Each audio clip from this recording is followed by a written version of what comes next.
Hi, welcome in. How is everybody? It is, what is today's date? September 29th. It is 6 p.m. Central Time. I am Sheila, Rubber Ramada, Crime Time with Sheila. Yeah, we're just going to jump into it today. I have had a very long day. I've had mom at the doctor, and y'all know how dementia patients are with going to the doctor. Sometimes it doesn't work out well. So I've had a very, very long day. So with that, I'm going to jump right into the stream. We're going to watch closing arguments for Mississippi versus Jeffrey Spence. And yeah, we're going to get right to it today. I'm not going to dilly-dally around. Hector stayed home. There might be a little guitar playing in the background, maybe some zombie killing. Who knows? We'll see. Anyways, with that, let's jump in. And here we go. Sit for about 40 minutes.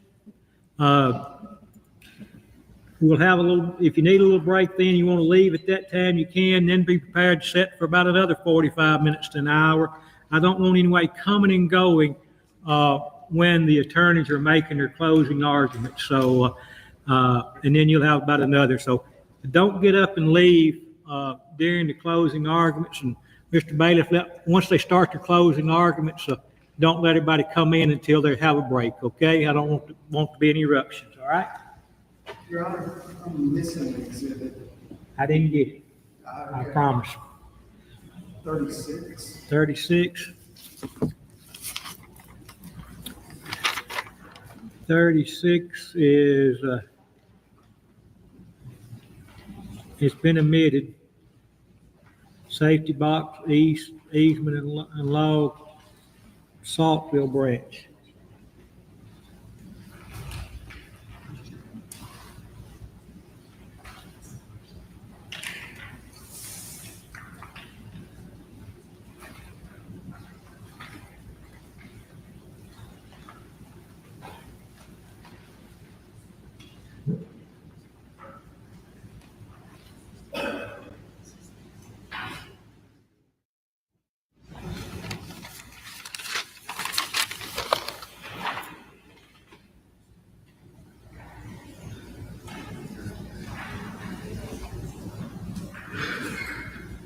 You find it?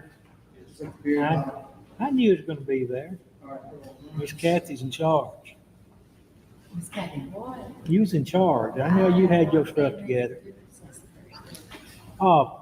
Let's. I want to talk. Y'all come up here and approach Thad or Ben or somebody.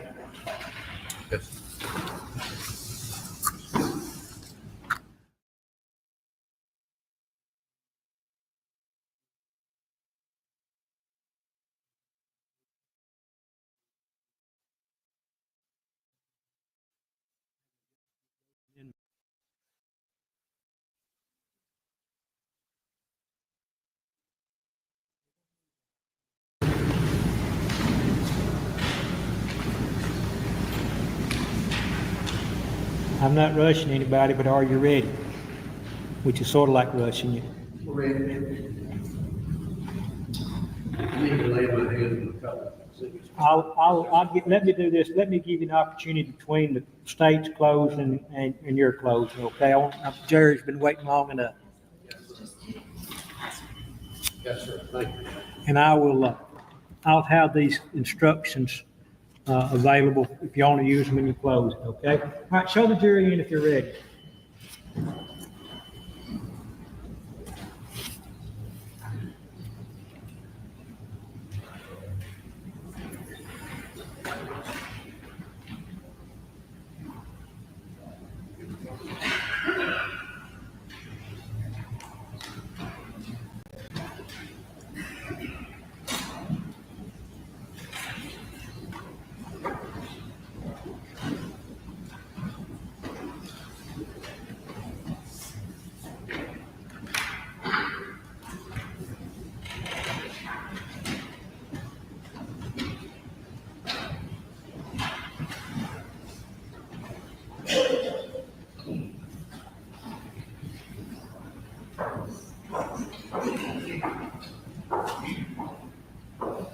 I believe you got to stand, Mickey, so everybody can see you.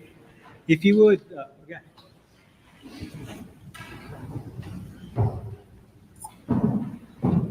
All right. Look like everybody survived the weekend. Good morning, all. Had some good football games. Some turned out the way I wanted, some turned out the way I didn't want anyway. I trust no one had any problems with the court's instructions not to investigate the case, not to discuss the case, not to perform or express any opinions about the case. If you've had any problems in that regard, let me know. If not, if you don't let me know, I'm assuming you haven't. All right. At this time, what I'm going to do is I'm going to read you the instructions of law, what the law is. As I told you, if we started this thing, I get to decide what the law is. Y'all decide what the facts are. After I read the law to you, the state will make its opening, closing arguments. And then the defense will make its closing argument. And because the state bears the burden of proof, they'll get the last bite at the apple and have the last closing argument. So pay attention as I read these rules to you. Members of the jury, you have heard the testimony received, the evidence introduced in the course of this trial. The court will presently instruct you as to the rules of law which you will use and apply to this evidence in reaching your verdict.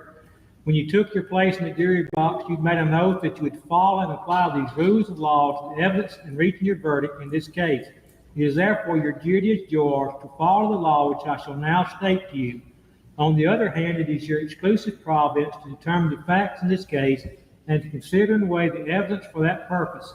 The authority thus vested in you is not an arbitrary power, but must be exercised with sincere judgment, sound discretion, in accordance with the rules of law stated to you by the court. Both the state of Mississippi and the defendant have the right to expect that you will conscientiously consider and weigh the evidence and apply the law of the case, and that you will reach a just verdict, regardless of what the consequences of such verdict may be. It is your duty to determine the facts and determine them from the evidence produced in open court. You should not be influenced by bias, sympathy, or prejudice. Your verdict should be based on the evidence and not upon speculation, guesswork, or conjecture. You are the sole judges of the facts in this case.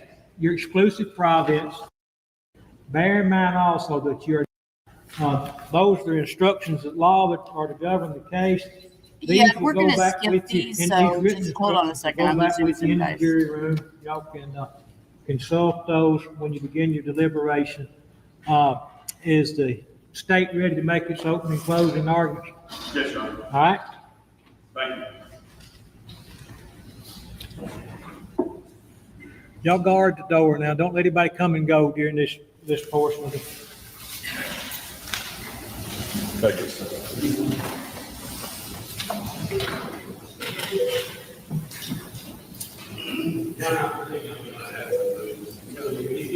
Yeah, that's fine. Let's come see right over.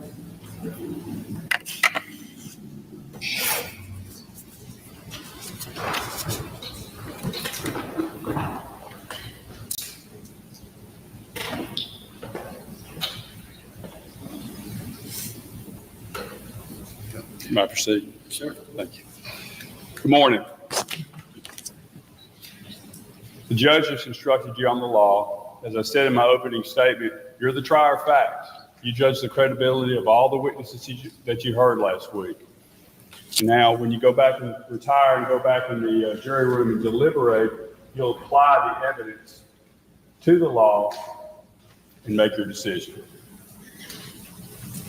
And as the judge has said, you can take the instructions, should take the instructions back into the jury room with you. Now, Mr. Spence is charged with capital murder. We have to prove all the elements of capital murder beyond a reasonable doubt. The first element is that on or about November 30th of 2022 in Tippah County, Mississippi, while Jeff Spence was engaged in the commission of robbery, Jeff Spence unlawfully, with or without deliberate design, killed Kirby Carpenter, a human being. Those are the elements. November 30th of 2022. Kirby's last words to Caitlin were at 6:37 p.m. on November 30th of 2022. He was traveling past Gino's, which is a tire store in Boonville. Kirby is never heard from again. You can review the text messages. They're entered as an exhibit, and you will see that there are no outgoing texts or calls from Kirby's phone. Scott Watson, who was the deputy coroner that day, and Dr. Erin Robinson, who didn't testify, but her report and the death certificate were admitted into evidence, declared that the date of death was November 30th of 2022. We can see this from the death certificate, which is right here, admitted into evidence. And highlighted there is 11/30/2022 in the right-hand corner is the date of death.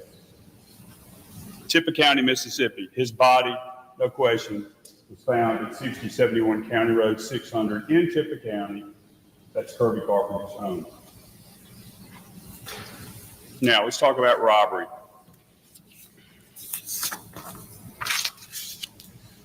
Robbery is just what you would think it would be. It's taking someone else's property by violence using a gun, in this case.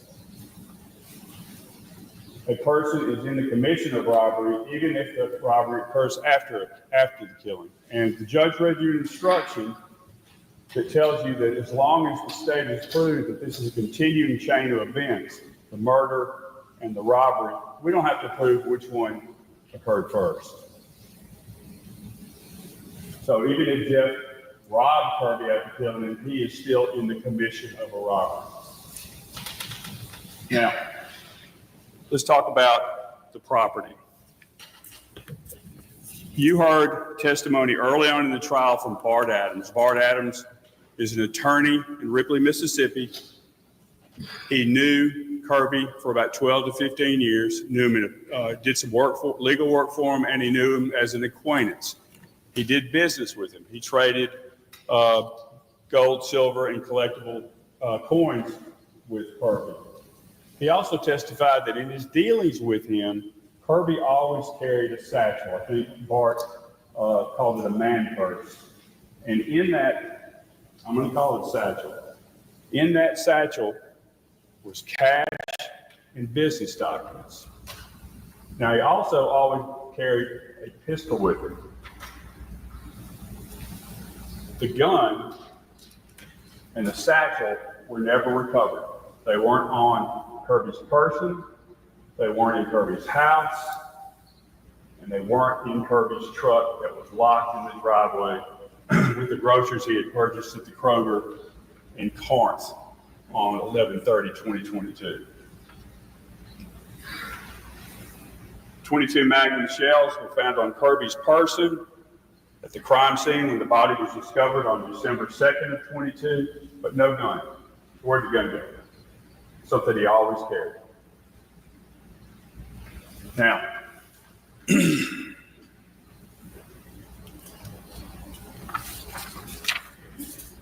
let's talk about the personal property, including the business documents. Where were they found? You got to look to the Chilhowie, Virginia branch of the Bank of America. These pictures have been entered into evidence, and the actual evidence you can take back into the jury room and examine. Now you'll see some, what Mr. Hill calls the commercially packaged items that you can buy on Royal Street in New Orleans, but you also see a lot of loose coins. These are all items that were part of Kirby's business. North Mississippi Gold, Silver, and Coin Exchange. Also contained in the Chilhowie branch were miscellaneous papers. I'll have more to say about that in a little bit. Jeff killed Kirby with or without deliberate design. Deliberate design. Now, what is deliberate design? Deliberate design means we don't have to prove that Jeff Spence intended on killing him.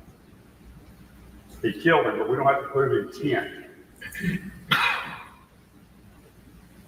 Jeff Spence shot Kirby in the right shoulder and the chest with a shotgun. Kirby's death was caused by a shotgun blast. Where do we get that information? From the death certificate. And the pictures that you saw that were presented in trial that showed the wounds, Kirby Carpenter's neck and chest area, right shoulder. The doctor, the medical examiner, ruled this a homicide, and the cause of death, which is in the right paragraph, gunshot to right shoulder and chest area. Now, there's a lot of evidence in this case. We're going to take it one at a time because once you put all the pieces together, everything points to Jeff Spence. The timeline. In my opening argument, I suggested to you that the timeline is critical in this case. Kirby's timeline, Caitlin's timeline, and Jeff Spence's timeline. Again, Kirby's last words to Caitlin, to anyone, was at 6:37 p.m. in the form of a text message when he's passing Geno's. Again, here's the text message. You can see it 6:37 p.m. on November 30th of 2022. Where are you? Geno's. Now, if you recall, Caitlin's testimony was that on the night of, actually on the 29th, Jeff Spence suggested to her that she go out with Bailey Reeves, her friend, on the night of 11/30/2022. That didn't work out because Bailey had her baby, her husband was home, whatever. They did not get together. But Jeff suggested they get together. Yeah, that's just why. Because he did what he had to do.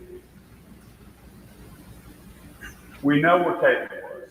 We know Caitlin was at Walmart in Boonville. And we know she went to the parking lot. And how do we know that? Because we've got video evidence that's been entered into the evidence showing her at the Walmart parking lot, and she stays there until 7:52 p.m. Her testimony was that after she left, after breastfeeding, she went to pick up Chinese food and then headed home. 15 to 20 minutes to Kirby's house, where she lived. So that puts her, even if she's speedy picking up her Chinese food, that puts her home about 8:15 p.m. Kirby was murdered approximately 7 p.m. Now, Jeff and Karen left Mississippi after being in Mississippi for an extended period of time to, quote, help with the baby on 11/29/22, one day before the murder. 19 hours. I want you to remember that number. You heard the officers from Virginia testify that it was about an 8-hour drive. Caitlin said it was 10. Say it was 10. You got an hour time difference. So when you're traveling to Virginia, you pick up an hour. When you're coming back to Mississippi, you lose an hour. 19 hours. So if the Spences left Mississippi 1 to 2 p.m., giving them a 10-hour drive, adding an hour for the time change, that puts them home in Saltville, Virginia about midnight on 11/29/22.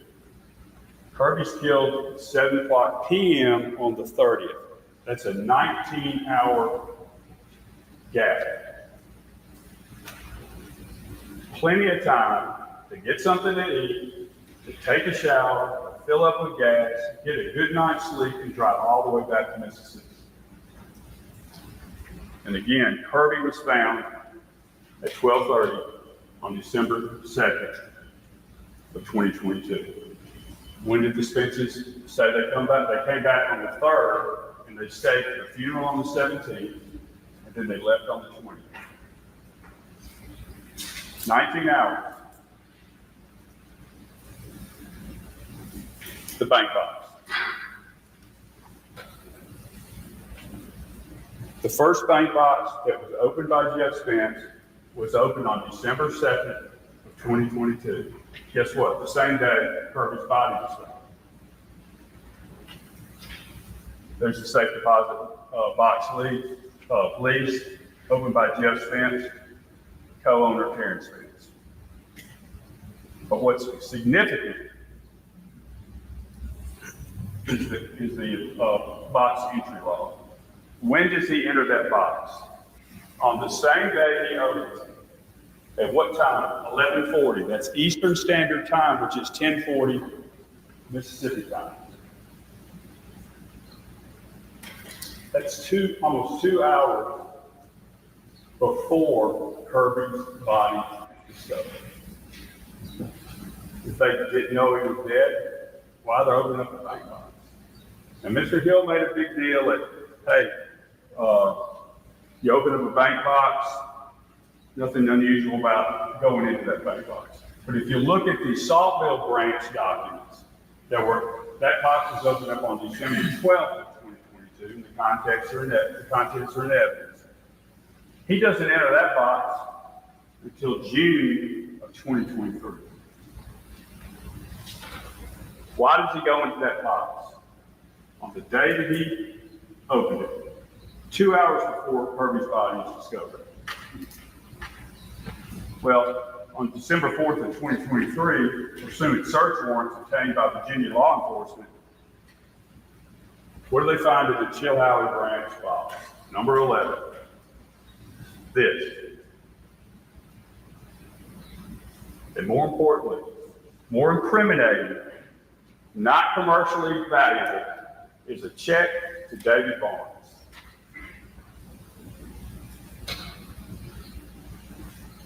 Kirby M. Carpenter, 6071 County Road, 600 Boonville, Mississippi, $90. How'd that get there? Miscellaneous paperwork that Chris McAllister testified to. First is a simple envelope that you get from a bank when you withdraw money. Where's that from? People's Bank, Ripley, Mississippi.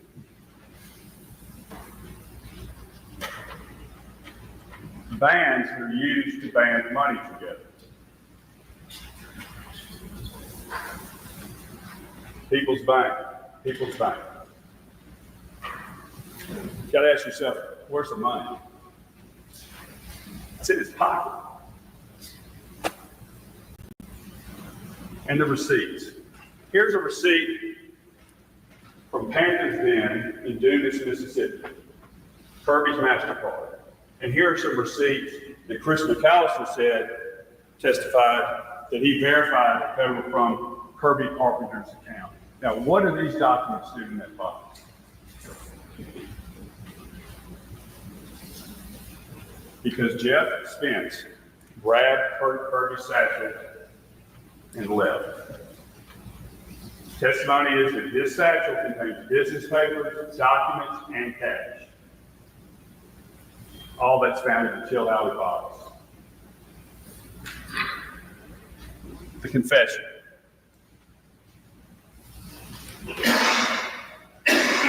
Caitlin Spence testified that in December of 2022, he had gone back to Mississippi on the 30th and delivered a package that he implied were narcotics, pills.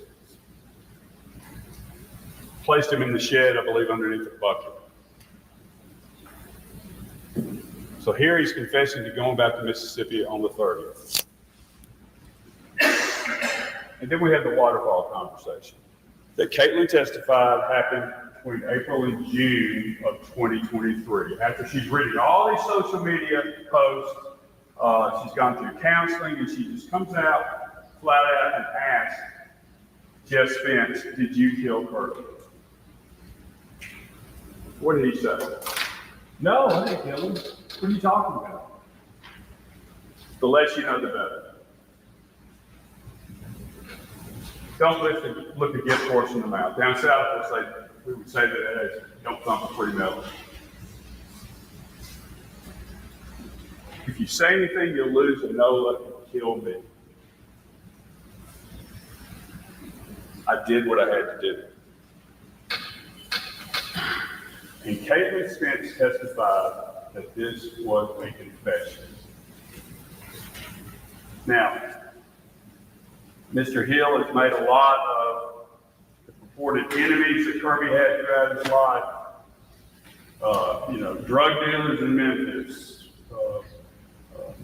business transactions gone wrong.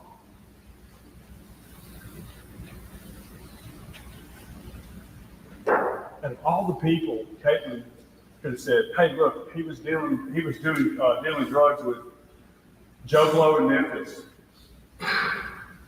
He killed him." Who does she point her finger at? The guy that confessed to her father, his own daughter.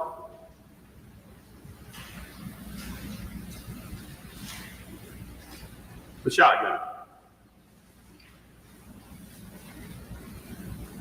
Carolyn Aguayo, Caitlin's sister, Jeff Spence's other daughter, younger daughter.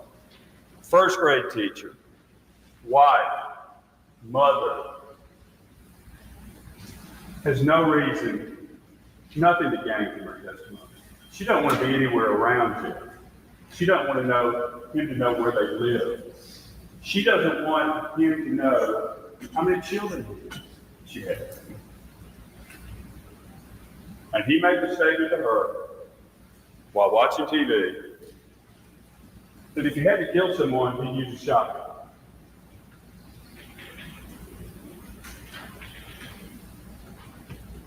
Jeff knew it was easier to get away with using a shotgun because if you only fire one shot, the casing's not going to eject. Chris McAllister testified that it was a single shot from a shotgun.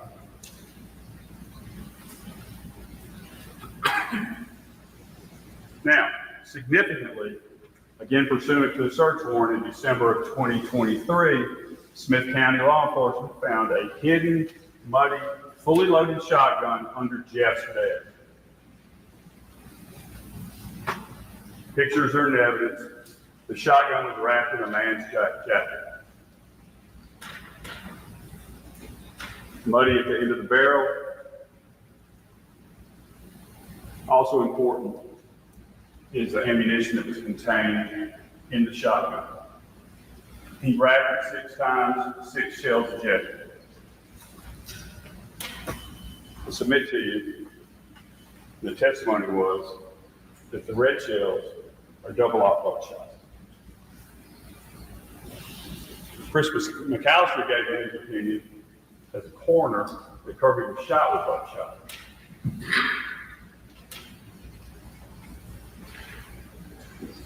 Jeff's phone. Caitlin testified that she tried to call Jeff on November 30th of 2022. And she couldn't get it. And she asked him about this. And he said, "Oh, my battery was broken." All day?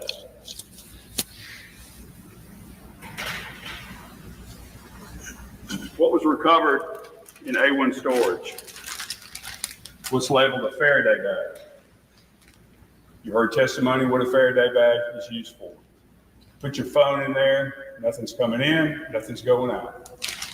Easy way to hide your phone. Carolyn's testimony. What did she say about phones? She said that when Jeff had to cross state lines, he would give his phone to his wife so he couldn't be detected. You see the pattern here?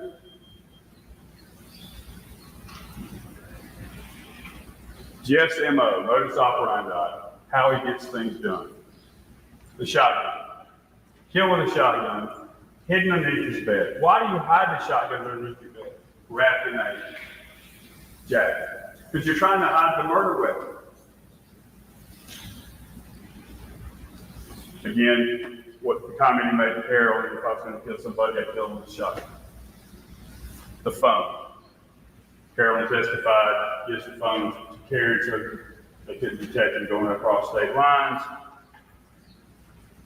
His phone, he's gone dark for him. The day of 11/30/42. The security cameras. Now you heard Carolyn testify that things had gone south with her parents. They had basically evicted him off their property. He came back to get his stuff out of the garage, and they watched him on the camera walk behind the shed, and then the cameras go black. They go back to check it out. Cameras been cut. Cold. Why did he do that? Chris McAllister testified that Kirby Carpenter's security system, the cameras, had been disabled. Now,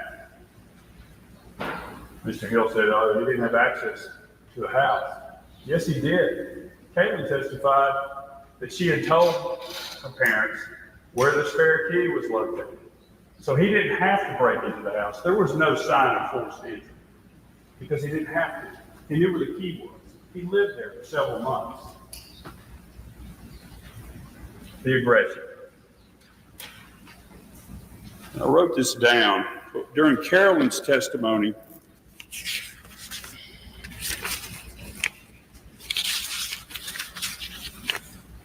when they met at McDonald's to see if they could straighten things out,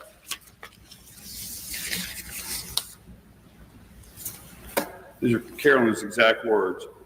I saw an anger and a violence in his eyes that I had never seen before. I saw an anger and a violence in his eyes that I had never seen before. That's Carolyn's testimony. Someone has nothing to gain about being there. Caitlin testified at the waterfall, her father had never talked to her like that. He was angry.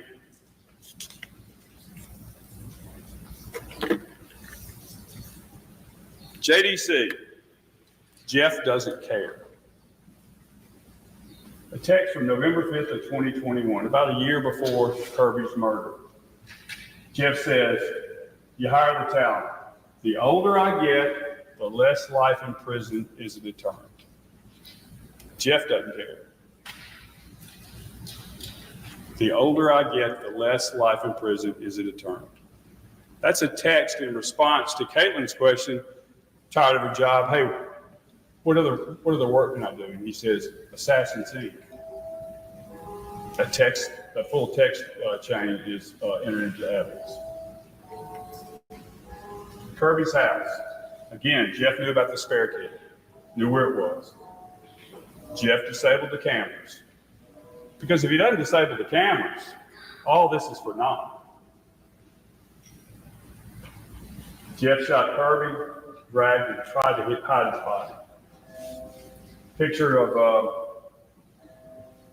Kirby's house in County 600 in Tippah County. Picture of the carport area. Looks like there's been some kind of scuffle. And I say that because behind that white garbage can were found Kirby's house keys. Mud on Kirby's pants from being drugged. And that's where he ended up. Underneath the curtain, secured by a toolbox from a pickup truck.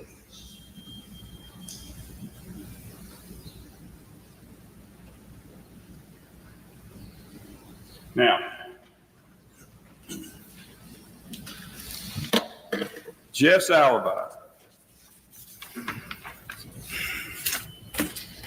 The court has instructed you that's the state's burden, and we accept that burden, to prove that Jeff Spence was in Mississippi. And I just went through the litany of evidence that shows that he was in Mississippi. But so we've got that burden, but let's look at the alibi. The alibi is based on one text, supposedly from Karen Spence to Caitlin. One text.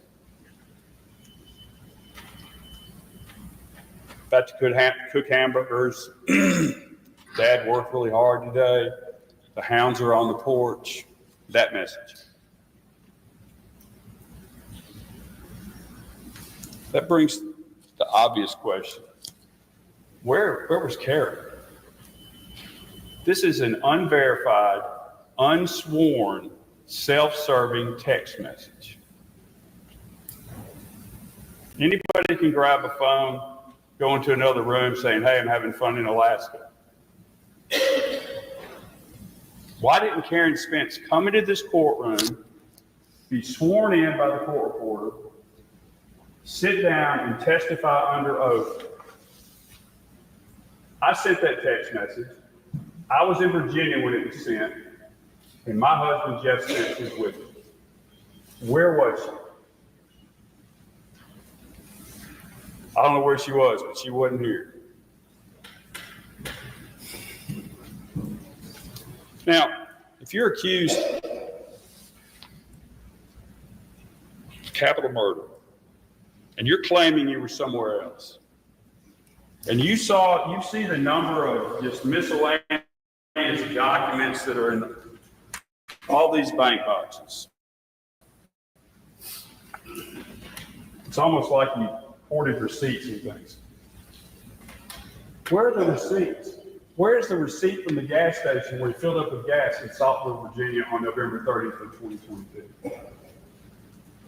Where's the receipt saying you bought a Coke and some naps? Pardon me. Pardon me.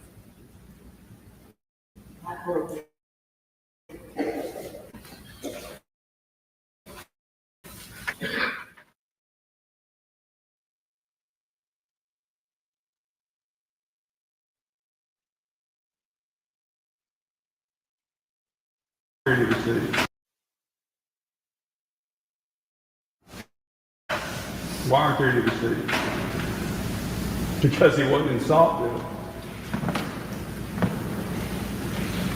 Why isn't there someone come in here and testify and say, yeah, Jeff and I were together on 11/30/22 in Saltville. We sat on the porch, had a Coke, because he wasn't in Saltville. This alibi, this unsworn, unverified, self-serving text message is not an alibi. What they're claiming to be an alibi, You've used 28 minutes. thank you, but it's unsubstantiated. Why wasn't Karen here? Maybe she was tired of staying strong for the family, to continue covering up for Jeff. I don't know. All we know is she wasn't here. And you've got to ask yourself a question: how does a man with the financial troubles, with no continuing or employment whatsoever, how does he accumulate all this cash? If you look at the inventory sheets on the two bank boxes, he's got $62,000. That's just in the county cash. That doesn't count the money that was wrapped in aluminum foil when he was arrested on November 30th of 2023, 1 year to the day Kirby died. I believe that was about $10,000.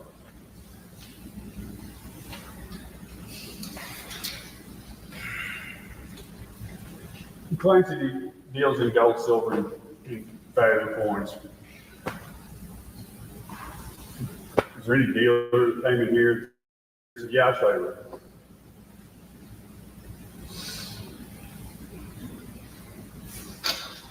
And finally, the three people, his immediate family, who should be the most important people to him, his two daughters, both testified against him. And his wife didn't testify. That's got to say something.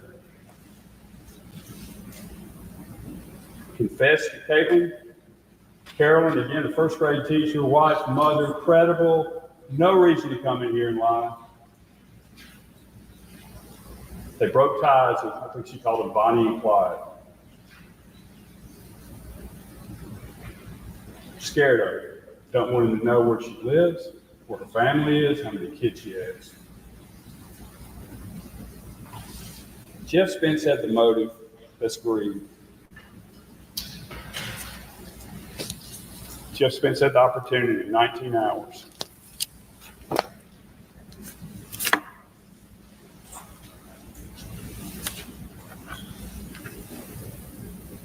Jeff Spence took this man away from Maddie Jane, his mother, his sisters, Casey and Wendy, and most importantly, his 2 children, Towns and an elder.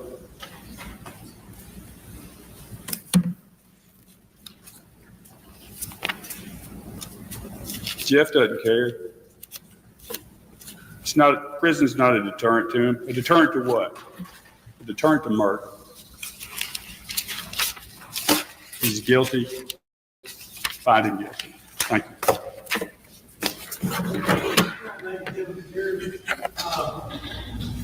You let me know if you want a break. You could have to, Mr. Hill has up to an hour to have his closing arguments. I don't know if we'll use all of it or not, but if you'd like to have a break now before we start that, we'll give you one. You think you need one? Nobody says yes, I'm gonna say no. All right? You may make your closing argument for the state. For the defense. Okay, closing arguments on the defense side now.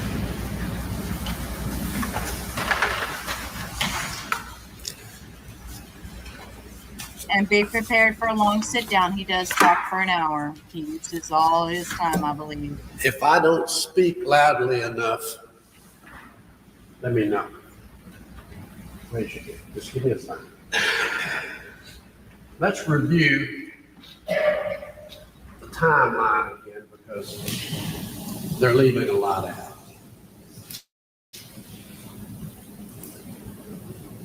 The Spence baby was born, the Carpenter baby, Noah, was born on July 23rd, 2022. From that day forward, Jeff Spence and Karen Spence, either both of them or one of them, was in Tippah County, Mississippi, helping Caitlin learn how to be taking care of the baby.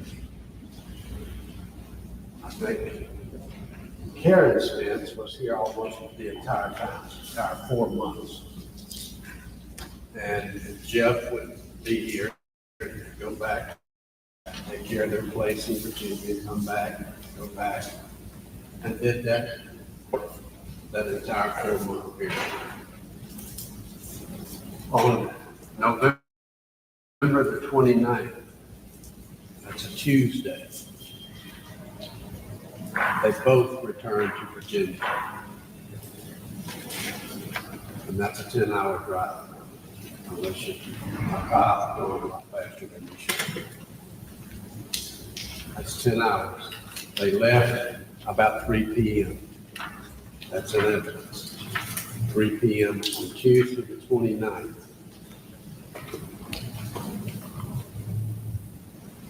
Arrived in Virginia in the wee hours of the morning.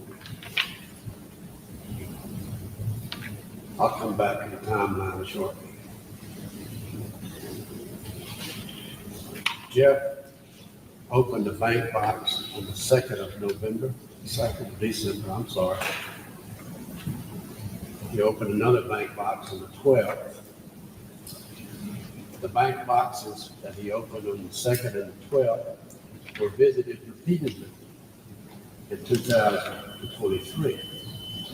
The pictures that you see up here are items that were in these bank boxes a year later. They talk about the Chill Tower bank box. What you see, the pictures wasn't on December 2nd. It was in December of 2023, after search warrants were obtained a year later. Okay?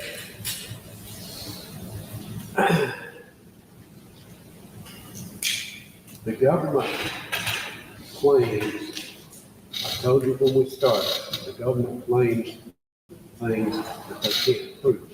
They can't prove that Jeff Spence was in Mississippi on November the 30th, 2022. They can't prove that he was at Carpenter home. They can't prove that he did anything. There's no proof. No hard proof. There's nothing. No scientific evidence. Nobody saw him. He came all this way, did all this stuff, and nobody saw him.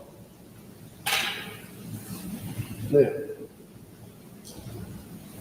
on November the 30th, which is Wednesday, he was, in fact, with his wife at their home. And bear in mind now, they haven't been together in this home at that point for 4 months. She's been here in Mississippi. He's been coming and going. This is their first night, their first dinner as a couple in their own home in 4 months. Now, how do we know he's there? Well, two reasons. Number one, Karen and Caitlin have a text exchange. We all know what that is. We've got a cell phone. You write back and forth. I do it with my daughters tonight. You know, just casual checking in sorts of emails.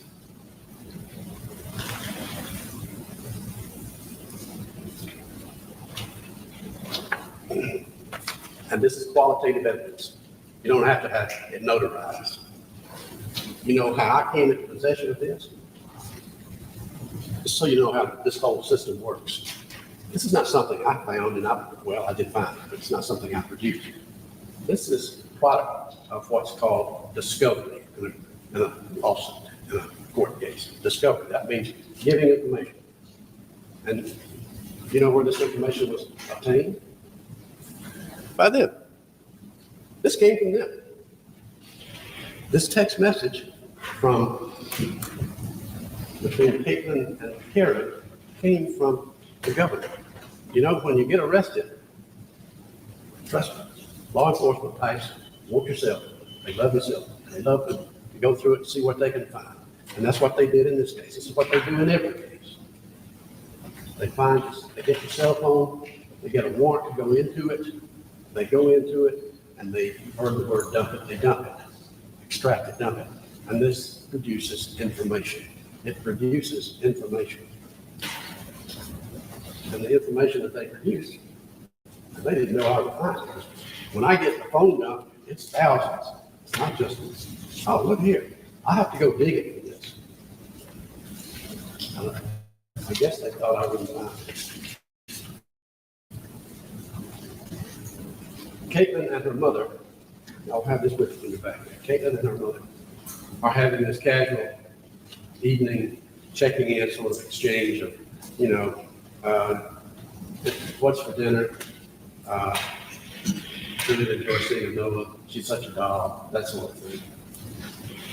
And then Karen says, Dad and I are eating hamburgers in a few minutes. He just got up and took a nap. He worked hard today, inside and out. The hounds are back. I don't know what that's in reference to. Love you lots and lots. And then Caitlin writes back, LOL, good. I'm glad to hear that. I know you missed his hamburgers. Thank you so much, both of you, for helping out so much with the Noah. You are the best grandparents. I don't have to have that notarized. This is qualitative evidence that they discovered in a cell phone search, and it tells you that Karen and Jeff, on November the 30th, are about to have dinner for the first time together in 4 months. First time together in their own home in 4 months. I'll help you understand how to read these things. If you look at some of the small print on this text message right here, you will see that it was sent on November the 30th, 2022 at about 8 p.m. I hope you pay attention. When I had Caitlin on the witness stand the other day, she didn't know I found this. I don't have to tell her what I found. They have to give me the phone number, but I don't have to tell her what I found. I can bring it up in court, which is what I did. And when she was sitting right there, and I started quizzing her about this, she was paying attention to how it worked. She was stunned. She didn't know what to say. And when I asked her, it's kind of difficult to kill Kirby Carpenter in Mississippi. on November 30th, 7 to 8 p.m. and be in Saltville, Virginia, having hamburger dinner at the same time. Isn't it, Peggy? Isn't it difficult? You remember, all she could say was, all she could say, this is a quote.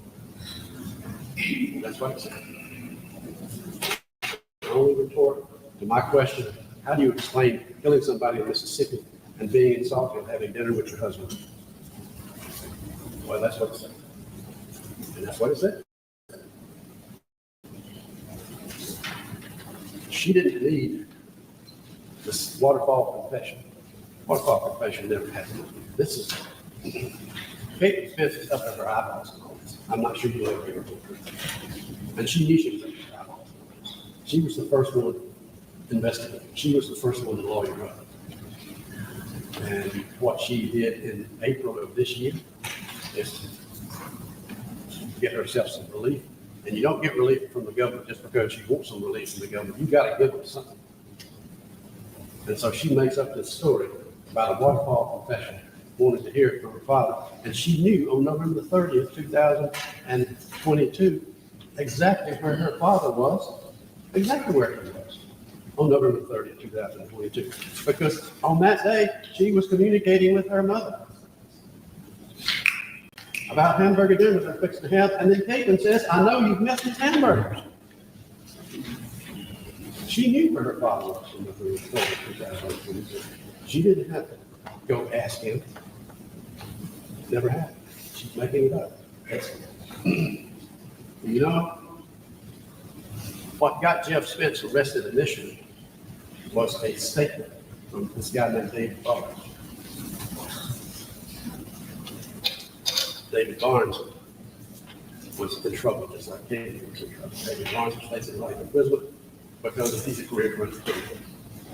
And he went and gave a statement in 2023, a year after the time frame that we're talking about with Kirby. He went and gave a statement to Chris McAllister about something he heard at the funeral. Well, Caitlin heard her say, I asked her about that. Something that Caitlin said to him at Kirby's funeral. And Caitlin says, that's a lie. It never happened. David Barnes is making it up. He's making up something that he can sell to the government to get him some relief. And it's got him some relief. He's not shipped off to prison yet. Interesting facts.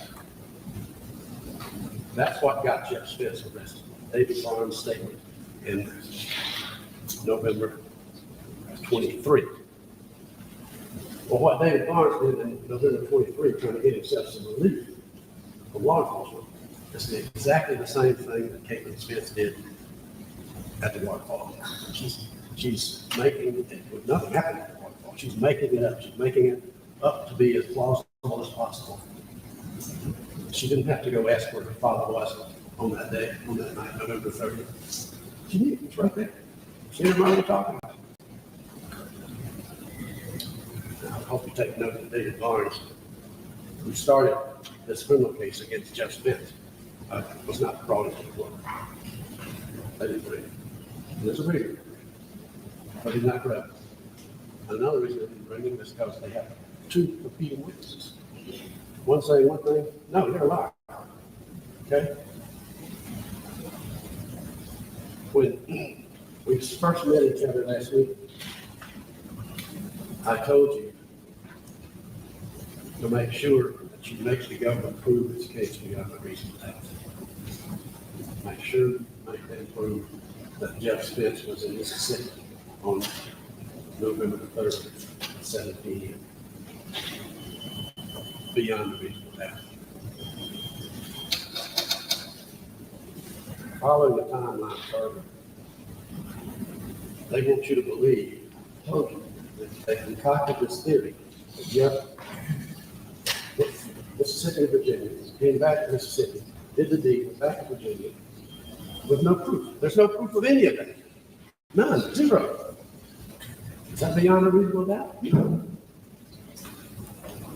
to follow up their preposterous, foolish, almost, period.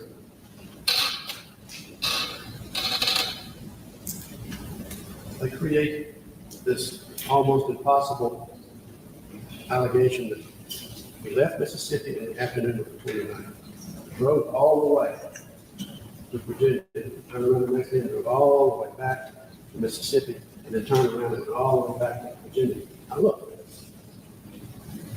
they're saying that he drove 30 hours over the course of 36 hours. If he left Mississippi 3 p.m. on the 29th, drove 10 hours, he got to Virginia in the wee hours of the morning. He turned around and drove back to Mississippi. That's another 10 hours. It would be from 3 p.m. on the 29th to 3 p.m. on the 30th would be 24 hours. Right? That's okay. 24 hours. Kirby is supposed to be killed at 7. That's 4 more hours. And then we turned around and drove back. And that's another 10 hours or so. They're saying he drove 30 hours. Then 36 hours. 30 hours and 36 hours. That's over 2,000 hours. And what makes their theory of his conduct even less believable is that, you know, the evidence is that Kirby is a very independent-minded sort. Live life on his terms. If you don't like what I'm doing, heck with me. So see me when you see me. I'm not coming home, I'm not coming home. And there is no expectation. Jeff is going from Mississippi, Virginia, back to Mississippi, and he is just coming back to Mississippi on the hunch that he might encounter this man. Just, I'll just drive to Mississippi and see if I can run into him. Who in the world is going to do that? It makes no sense. It's foolish.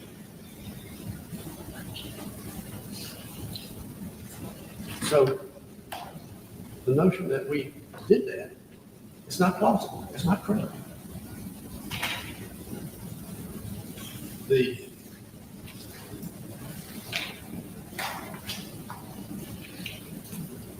The notion that we would even attempt, a man that age, I mean, he's not spring chicken. And I see some younger folks in this dirt box, y'all might be able to pull that off. But not many of us, my age, it's not far behind. No. We have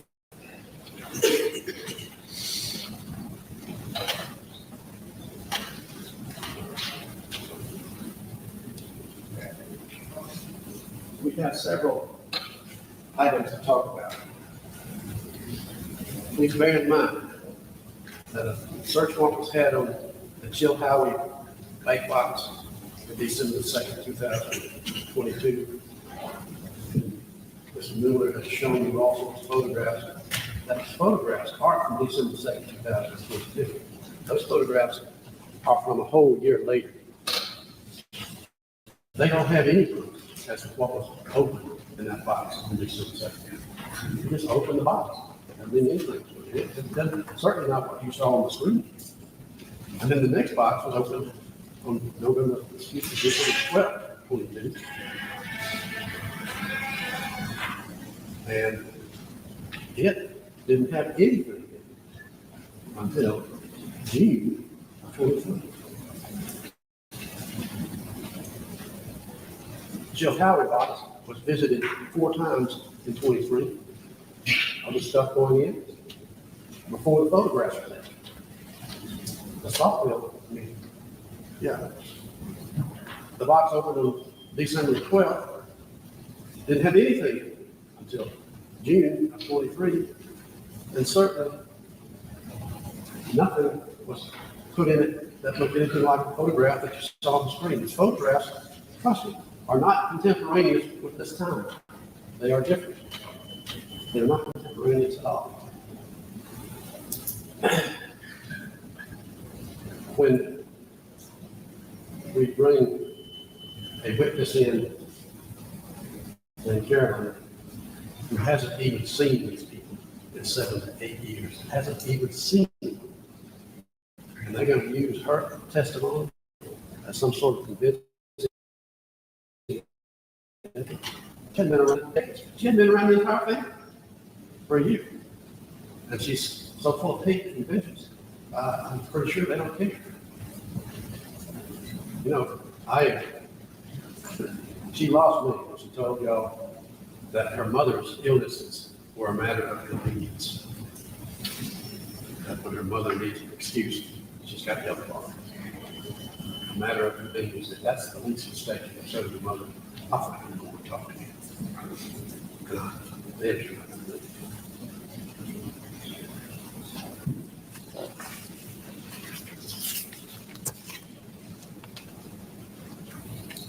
They haven't proven anything in this case. They haven't proved our presence. They haven't proved our any conduct at Kirby's house.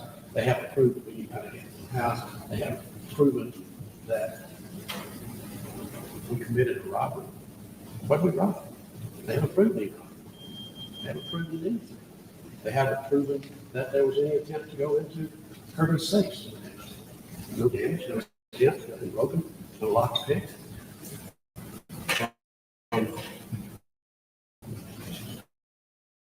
The November the 30th supposed that was a murder, wasn't Jeff Spence.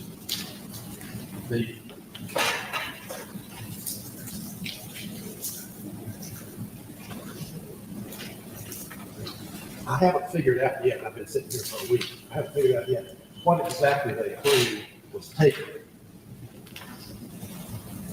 on November the 30th, the day that Kirby was murdered. What do they claim was taken? Do they honestly want you to believe that all this stuff, right here, all this stuff, that Kirby's killer killed him at 7 o'clock and loaded all this up before Caitlin got home at 8:15? That's what they say. I don't believe that. That's what they say, using their time. All of this stuff? No, this is evidence of accumulated activity over the course of a long time. Remember, I had Mr.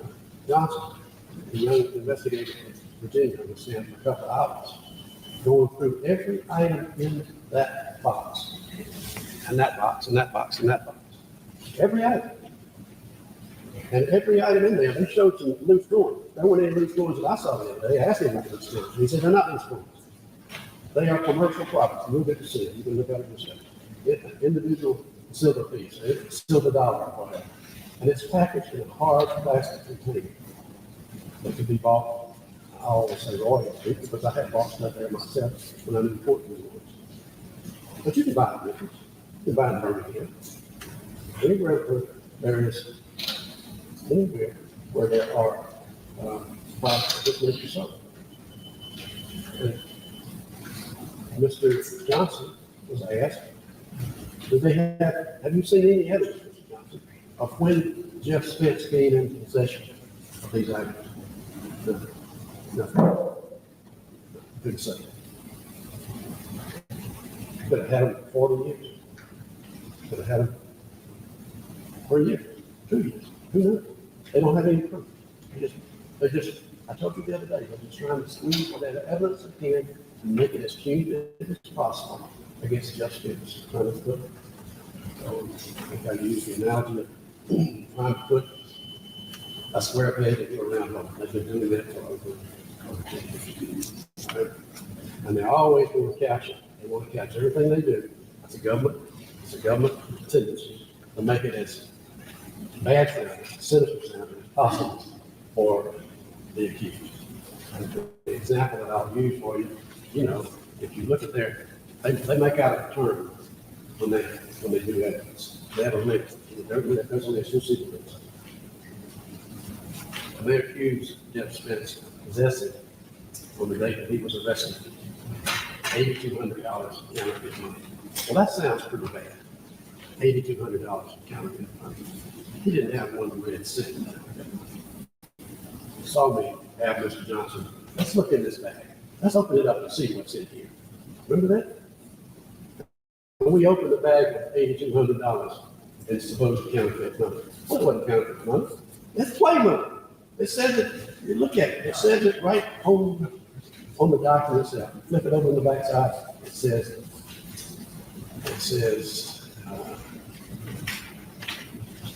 prop. Prop, that's a prop, money, movements and stuff. Prop. It's a prop. That's simple about that bit. It's not counterfeit money. Okay, we'll even try to pass it. What's left, we'll take it. It's not right.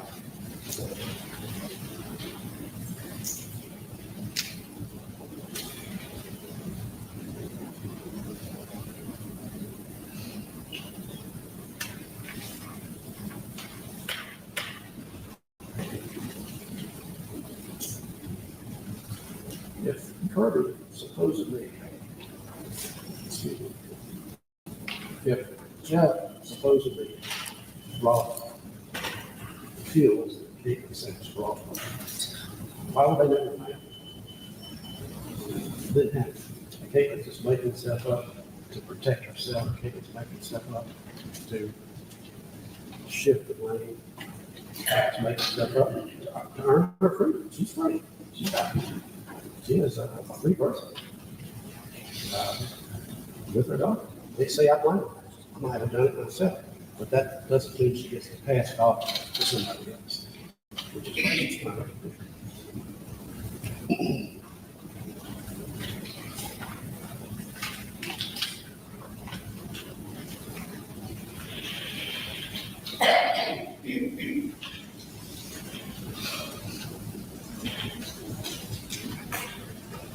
I think you need to bear in mind how much animosity Kirby had going on at the time, how much animosity he has generated over the course of his young life. How many people wanted to do him harm? How many people threatened to shoot him in the face?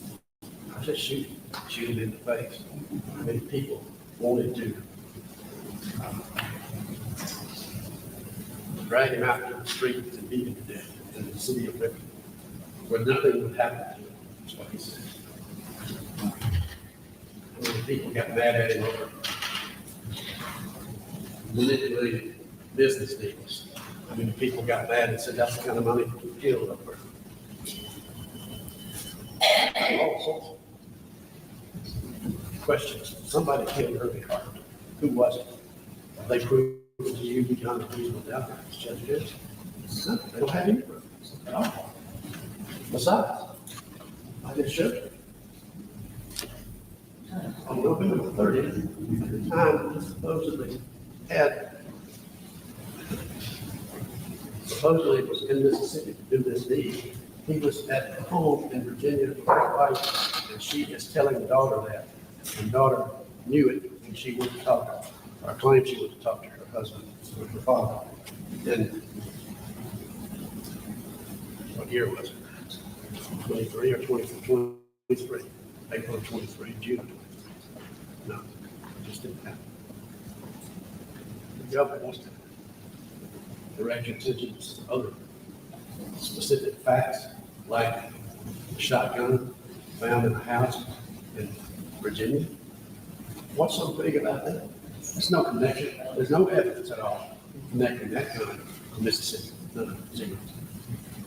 It's just another example of trying to make the evidence. Let's see if we can make it. How many people own a shotgun? I own 5. So there's nothing wrong with owning a shotgun. Nothing wrong with putting it wherever you're going to put it, back or whatever. How do we approach it?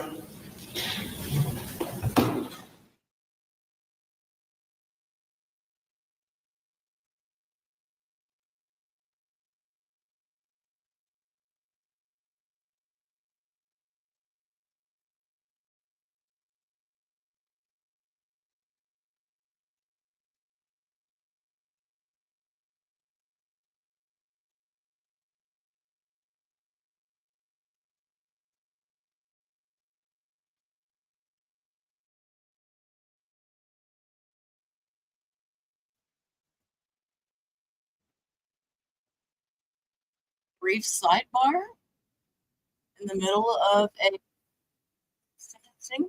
Okay.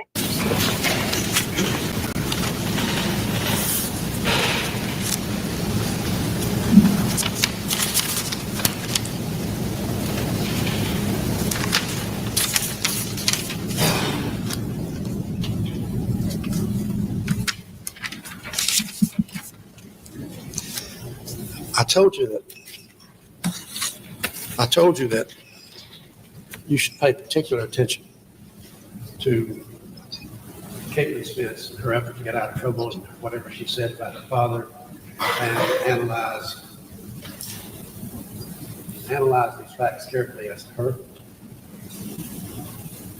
Kirby was a drug dealer, and she was right there. Okay. Kirby sold methamphetamine, she was right there. Kirby sold pills, she was right there. Drug dealer, trust me. 50-year lawyer. There's a lot of violence associated with drug dealing. And she was right there.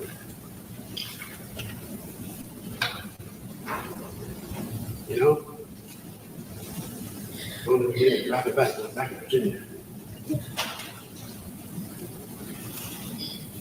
That's a lot to believe when you got this woman right there in the house. You got this woman right there in the house. And not only do you have her right there in the house with you, but they had a history that wasn't always flowers. It wasn't always positive. She told you, and other people told you, Kirby was a difficult man. He had temper. He had a tendency to violence if you didn't agree with the way he wanted to live. Kirby was emotionally abusive to her. When I say emotionally abusive, I'll come on if I want to. If I don't want to, I'm not going to. And if you say anything, I'm liable to give you a black eye. And he did.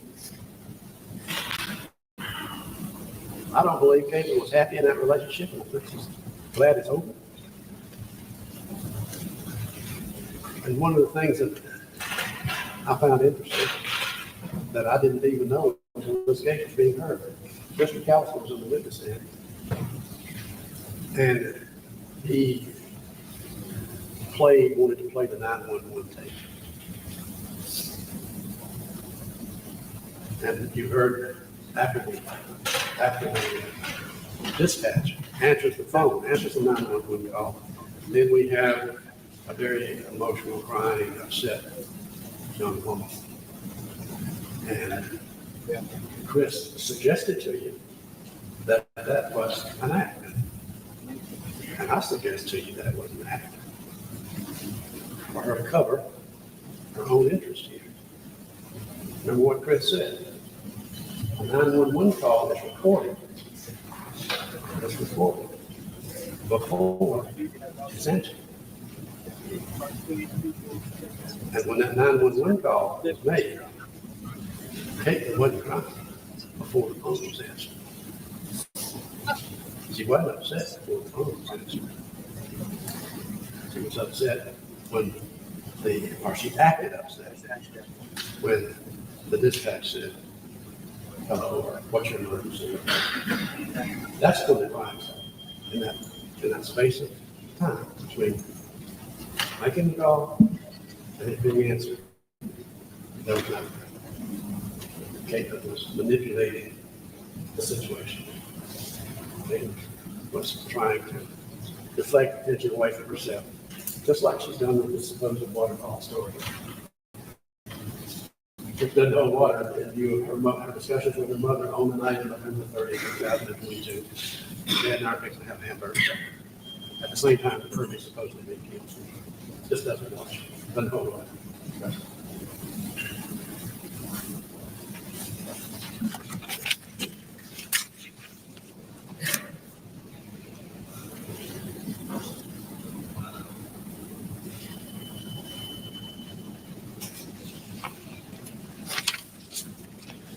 You know, Chris McAllister is a long time Tippah County coroner and a long time Tippah County investigator.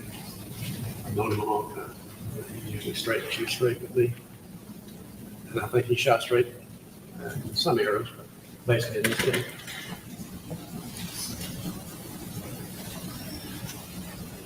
I don't recall anything from his investigation, what he did,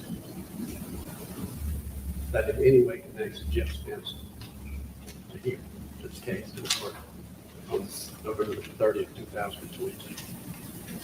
Chris did all this investigation, and I can't think of a single fact that he could testify to that points the finger at us.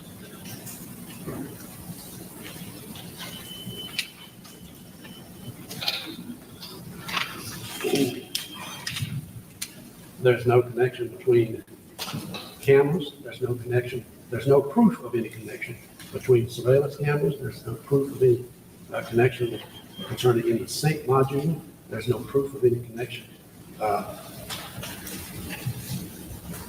between any attempts to steal money from inside safe. There's no proof of any connection between any supposed hard evidence, scientific evidence, forensic evidence. All we've got here is theory and everything they can do to make whatever they find fit that theory. Of course, Chris did make some mistakes. I mean, there are no fingerprints. No fingerprints off Kirby's door to his truck. If somebody's going into that truck, you know, it self-locks. Anybody going into that truck, they have to open the door. No fingerprints on the supposed toolbox outside. Nothing hard as evidence that you would normally see in a criminal case. Nothing Jeff Spence to this place at that time.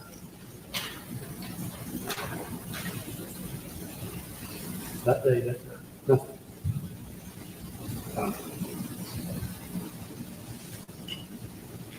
Caitlin, on the other hand, had a lot to protect. She claims that and I find it interesting, see if you can help me out here. Kirby is supposedly killed around 7 p.m. on Wednesday, November the 30th. And somebody does what they do to him. That's not the sort of conduct that you would expect of somebody who would be in a hurry if he has driven all the way from Mississippi to Virginia back to Mississippi, and he's going to kill him. He's going to steal all this stuff, and he's going to go to the trouble to get him around by the metal coverall, put him underneath the toolbox. That's not somebody who has driven 2,000 miles, has driven all these hours in a very short period of time. That's somebody more local, somebody who's got time, somebody like Caitlin Spence and whoever she might have to help. She's not in it because she's living there at the time. She's not living, she's not in a hurry to leave. Whoever kills Kirby at 7 o'clock, 7:15, to steal all this stuff, steal stuff out of supposed satchel that we've never seen. He's not going to be hanging. If they were, wouldn't she see him when she gets there a little afternoon from Boone? Yes, of course she would. So the simple facts of how this supposedly is happening does not support Jeff Spence. It more likely supports Caitlin Spence and whoever she had as friends. And she called some of the names of her friends. I'm not going to call them again. But y'all heard. She's protecting herself and somebody else. And she's sacrificing her father in the process.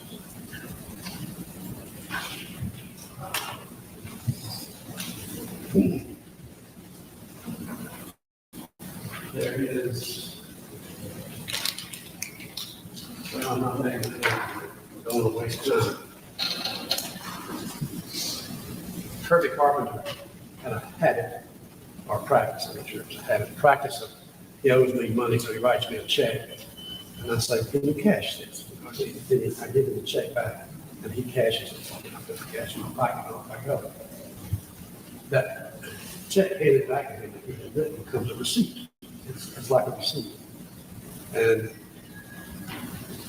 that check to David Barnes was dated April 21st, 2022. It's here from the book. All that check proves is this, that at some point after April 21st, 2022, at some point, Kirby and Jeff did business. And Jeff was there a lot. After August, he was there almost all the time. They did business together. And they had done business before then. But after that check, and why it comes into Jeff's possession, is because inadvertently It was put into a bag or a box where Kirby was delivering stuff to Jeff. Jeff had bought some of the stuff that you see over here. That's all. And I do this together. You know, we've heard from Caitlin, we heard from the Christmas Council that the inside of Kirby's house was basically mixed. It was full of papers and clutter. And the fact that we end up with papers and clutter in some of Jeff's possessions in the bank boxes, it's nothing more than inadvertent grabbing something and sticking it because of all of that. That's all it means. And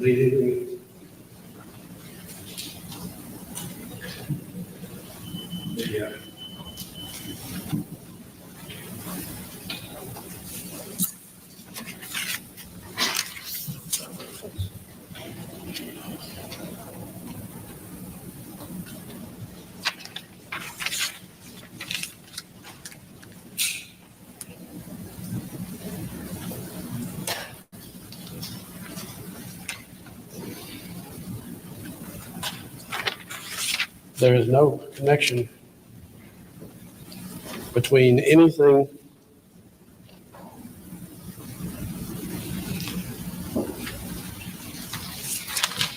that the government claims that we did that they have proven beyond a reasonable doubt. All right.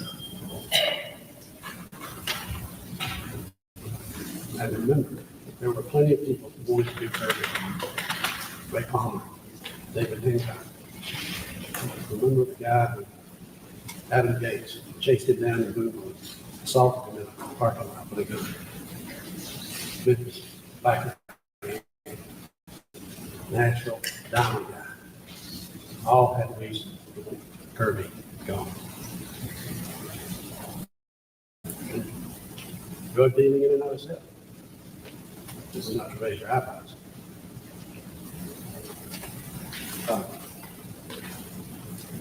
So the government they tried to lend credibility to Caitlin's supposed waterfall confession, as he calls it. And I just don't, I have a two-layered response to that supposed waterfall happening. The first layer is it never happened because she knew where he was. The second layer is assuming that it did happen. What she said is not nearly as telling as they want it to sound like. It didn't happen. But you know, I have two daughters, and I can imagine if either one of my daughters was living life with Caitlin's reality. I could end up saying something very similar to it myself. If I had a daughter who was living with a drug dealer, involved in drug dealing. If I had a daughter who was living with a man who had people engaging in high-speed chases, Adam Gates, for example, chasing my significant other down, assaulting him with a gun, I had a daughter who was living with a man who was emotionally abusive, wasn't committed to the relationship, show up when he gets good and ready. If I had a daughter who was married to a man, or living with a man who had propensity to smack you, you had anything to say, leave marks on you, black eyes, bruises. If I had a daughter who was living that reality, I could very well see myself saying, look, honey, you got your daughter. You got a lot to do. You're out of a bad situation. You're no longer living with people who are doing what this guy was doing to you, what he was doing to make a living, what he was doing to make money. You're exposed to high misconduct. Don't look at get to us the mouth. Move on with your life. I can hear myself saying that. Sure as heck. And I think a father that would say that to a daughter would be a good father.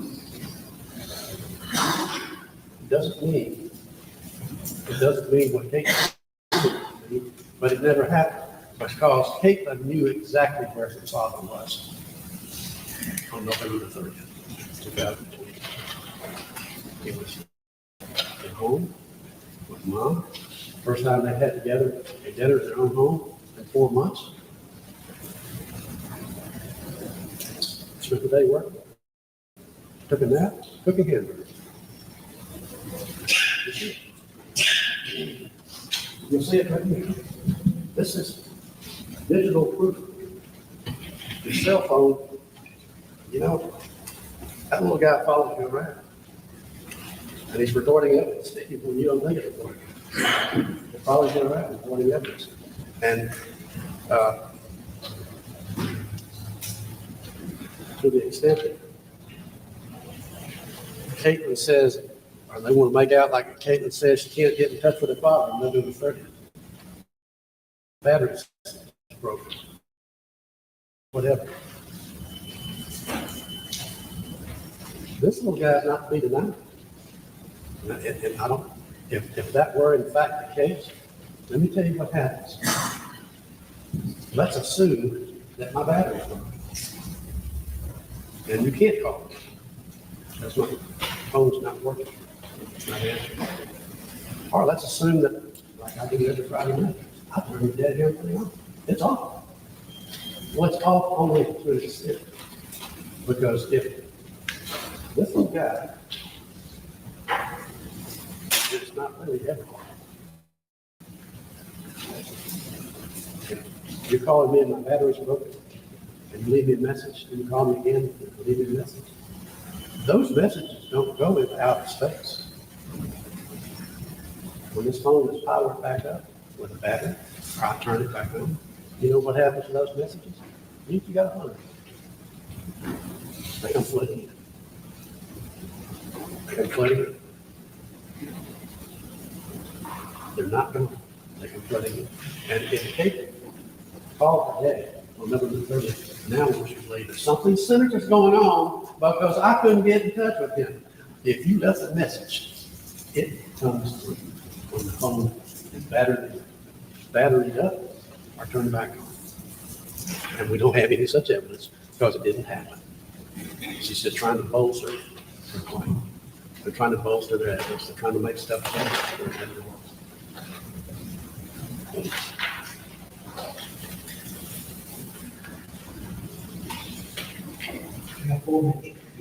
That's all? Thank you.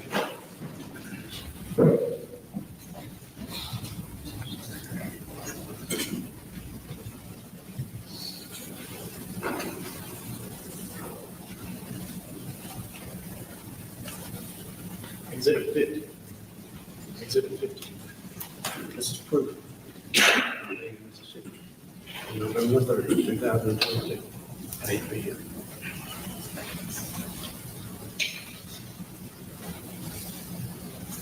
This is nothing more than foolishness. Foolishness, playfulness, foolishness between a parent and a daughter. That's all it is. There is no sadness, never will be. There is no business that they're in together. This is just foolishness. And don't be misunderstood.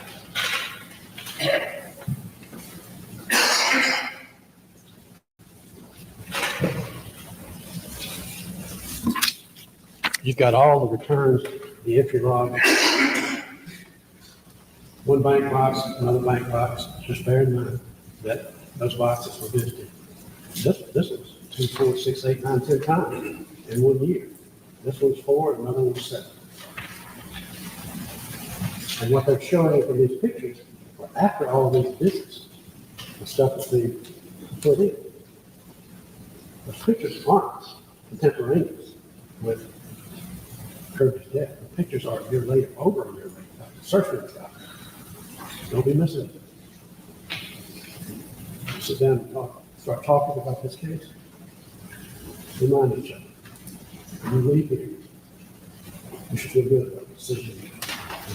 And if you don't know who Kirby's killer is, and we don't, and if you're not sure, then your vote's not given. Because I don't have to prove anything, even though I have to. I don't have to. He doesn't have to. That's not the way the game is played.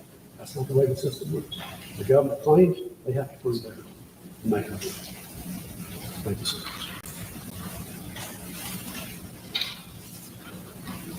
I'm done. All right.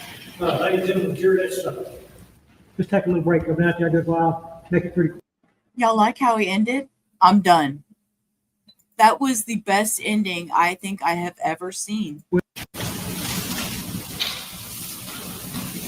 I'm done.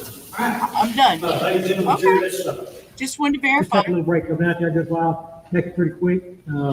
And the state be ready for its close anyway. All right. Court being recessed until about 15 minutes. Okay, so we're going to move on to state rebuttal closing. And let's see, it will last, looks like about 25 minutes or so. I know, it is so unprofessional, Cindy, so unprofessional. Now you I'm been doing done. that, didn't you? All right. Everybody good on the jury? You may make your final close for the state. Thank you, Honor. At the break, I was talking to Carson Moore back there. He's a ADA with our office. We were talking about, how many times have we tried a case where alibi was claimed as a defense and never heard from alibi? And in all my years, since the year 2000, in all of his years, where's Karen? Where is she? And that's really important too, because I've heard David Hill up here, and there's some things I agree with about Chris McAllister. I don't know where he is. He should be in here. Anyway, Chris McAllister is a good investigator, and what he did is investigate this case, and he followed the leads, and everything that you have before you is because of his hard work. And he, according to David Hill, he's a straight up guy, and that's what he did. He followed the leads, and that's why you have this evidence here, and we'll get into that. The first thing that I want to disagree with David Hill about is when they want to drag Kirby Carpenter through the mud even greater today, and in this case, than they did when they dragged his dead body and put a curtain over it and then placed a toolbox on it. They drug him through the mud. Guess what? When Enola was born, Jeff Spence and Karen Spence were there for 4 months. In October, you heard testimony that they all went up to Pennsylvania to meet the family up there. Does that sound like a drug dealer, that they would want him to go and meet the family up there? Does that sound like somebody that was abusive? And he said he was a good father. Anyway, be thinking about those things. We'll come back to them. Now, I want to disagree with the fact that he called Jeff Spence a good father. This case is a story as old as time itself. It's about the lust for gold and what somebody will do for that gold. And I submit to you that when that text, you'll take it back there, you'll be able to see it. A year before this happened, when Jeff Spence, they're talking in a group text with Karen, Jeff, and Caitlin, and they say, hey, what am I going to do, about work? I want to start a business. Jeff Spence lights the fuse. He lights the fuse and says, Assassin's Inc. She says, I don't think I could do that. And he said, you hire the talent. Now, that may be fun and games, but you've got to take that into context of his other daughter, Carolyn, who he said was filled with hate. Do you believe that? Do you believe Carolyn, his other daughter, came up here and took the stand and testified to you motivated by hate? She told you that she lived in fear of her father, Jeff Spence, and what he would do to her family and her husband. That moment in the McDonald's when they met, and she said, I saw an aggressive side of my father that I had never seen before, is important because it corroborates what Caitlin said, and that shift. The lust for gold and what people will do. And I submit to you that, David Hill says he has 2 daughters, I have 3. And there's I don't want to get too philosophical, but, your daughters are a joy in their youth, and they are your companions in your old age. And what have you heard here? You've heard some main character delusion by Jeff Spence that perverted that whole idea and saw his 2 daughters as opportunities, a scheme. You heard Carolyn talk about him making notes on these shows, schemes, and different opportunities. And David Hill, you talk about discovery. We downloaded Jeff's phone. We gave it to him, all the contents. We had witnesses up here that could testify about all the contents of his phone. If they would have asked him about beehives, you would see photos of beehives and paraphernalia with beehives. You'd see dogs where he raised dogs. You would see junk, consistent with Carolyn's testimony. She had to move 3 tons of it out of her yard.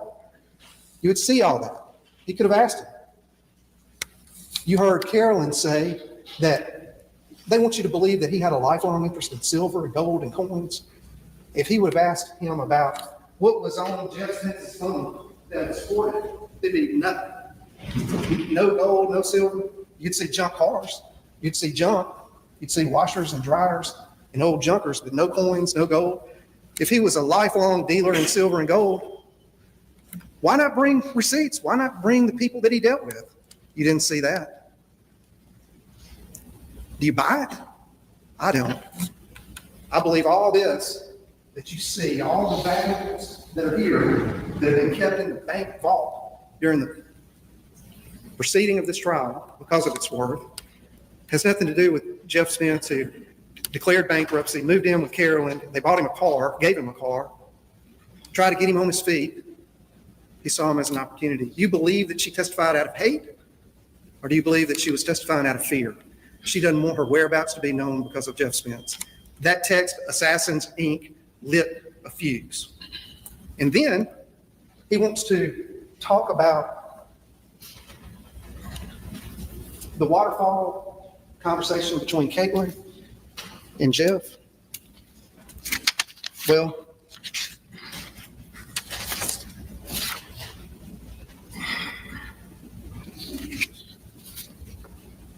June 3rd, 2023, S48, Caitlin sends, and this is in and around the time she testified that waterfall conversation took place in April. And this was sent June 3rd.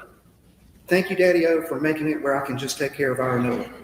June 3rd of 2023. She has been sleepy, investigating, laughing, snuggling, nursing, lay with mommy, baby since she left.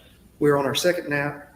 Having the ability to allow her to be all those things on her schedule is just so awesome.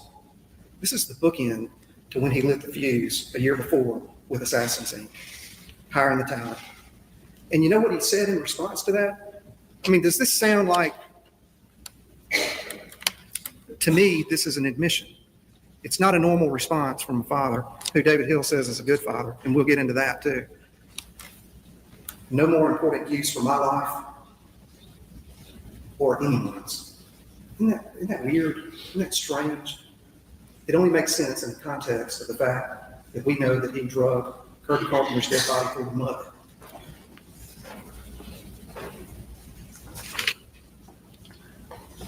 There's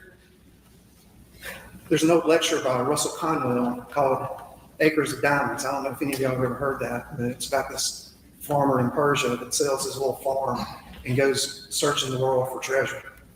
And what he doesn't realize is that his little farm was where all the diamonds were all along.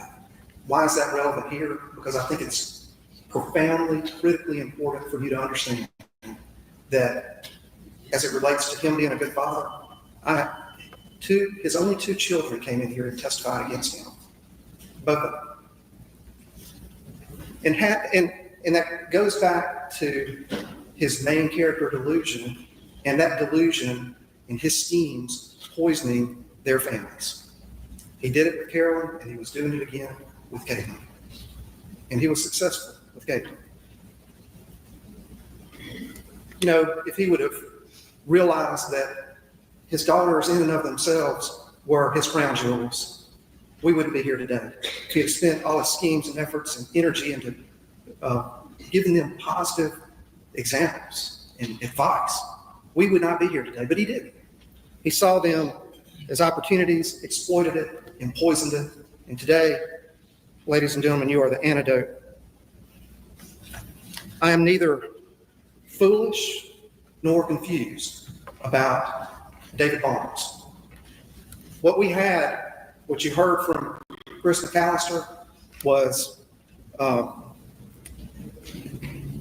that he believed that they were all in on it together and they were all charged.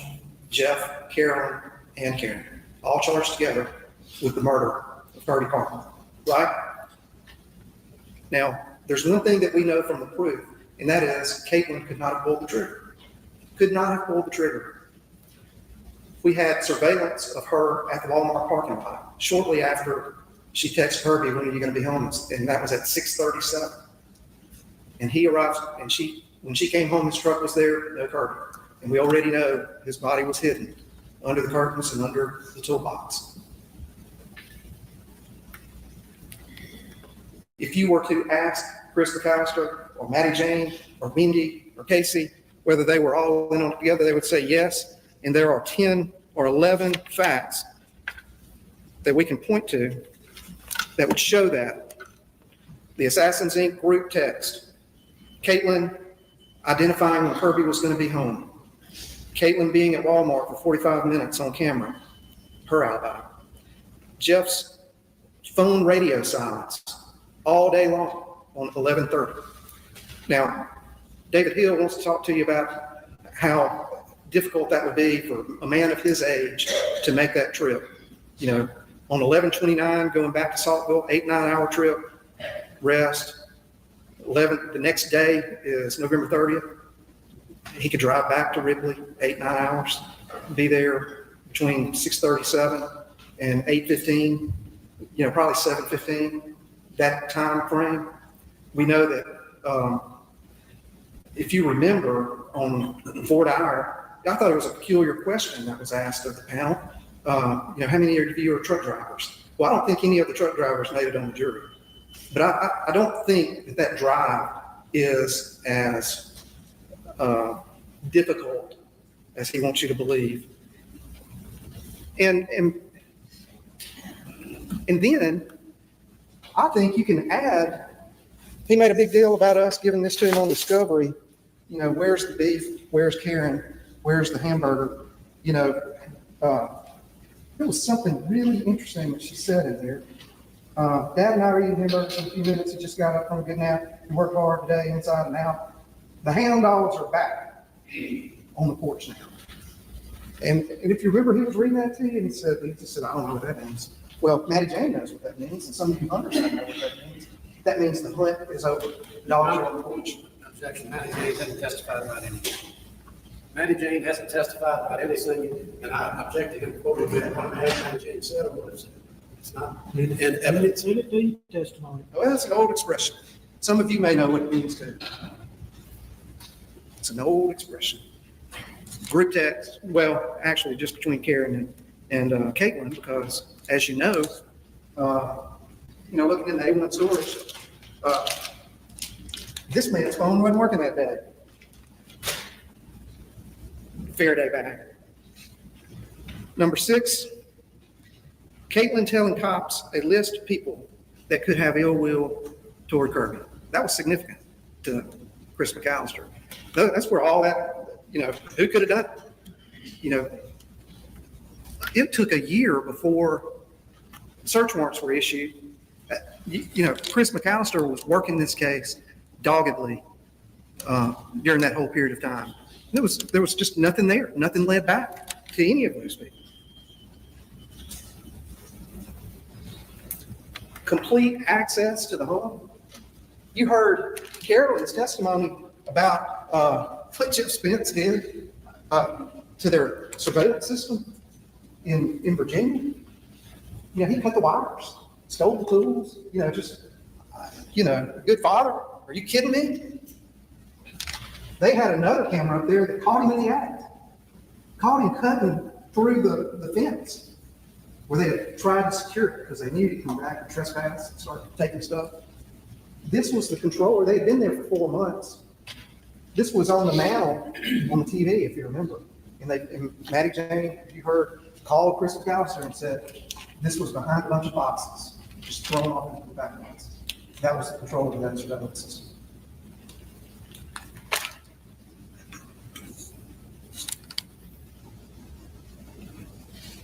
hiding Kirby's body, Caitlin not finding it over that period of time, that was significant to Chris McAllister as well. You know, it gives just time and distance before you can begin the investigation, first 48, whatever you want to call it. It gave them a head start, gave him the ability to get back to Virginia. And you know what happened when he went back to Virginia?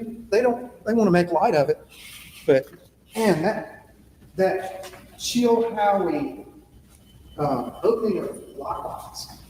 I mean, he's got lockboxes all over the place. And on December the 2nd, almost 2 hours before Maddie Jane's on the phone with Caitlin saying, "Where is Kirby? Nobody's been able to get in touch with him." 2 hours before that phone call to 911, we'll get into that. Jeff Spence is opening a lockbox, 11:40 Virginia time, 12/2/22. And you know what was in that box? A bunch of cash, a bunch of valuables, and then Kirby stuff. Now, this is important. It was important to Chris McAllister. It's important to me. It should be important to you because nobody disputes that Kirby carried that bag around with him everywhere. It had his business that he was doing that day. Wherever he was going, whatever he was doing, it was in that. Mr. Creedmoor is He'll come talk to me up here. You see the look? Talk to me up here. Stop. Do y'all see the look on his face when the lawyer interrupted? The look. Hey, wherever he was going, whatever he was doing, it was in that. Look at the face. Mr. Creedmoor is He'll come talk to me up here. not in the evidence. Talk to me up here. Talk to me up here. And the judge says, "Talk to me up here. Talk to me up here." Oh, my stars. That's funny. Be in his bag. There's no legitimate explanation for why this would be this man's lockbox. No value to him at all, but it is a value to us. And these are receipts. And you can look at the receipt where Kirby would withdraw money from the bank, and it's the same account number as this check. It's Kirby's. You can compare them. It's open. You can open this and look at it. Also in here, there are some empty bands of cash. Empty. The irony is not lost on me that it's Kirby's money that actually paid for the defense. That's highly improper, Judge, and I object to it. Now come here.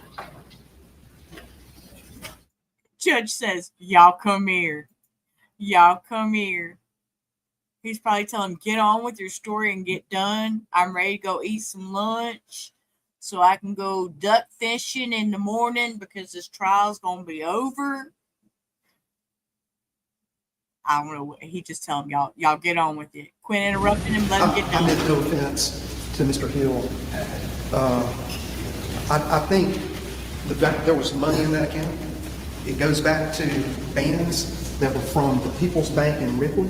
There's no legitimate reason for Jeff Spence to have those empty bands in his lockbox. And I submit to you that you can come to a legitimate conclusion, and that is that the contents of his bag on December the 2nd, Kirby Carpenter's bag, were dumped in that lockbox. Also, and that's right. Also, you've heard testimony, and you can come to this conclusion too, legitimately, that he carried around a .22 Magnum because of what he was involved in, what he did, and what he protected. And he had on his person 22 Magnum rounds. There was no gun. That is property of Kirby Carpenter that was never found. And I submit to you, it's robbery.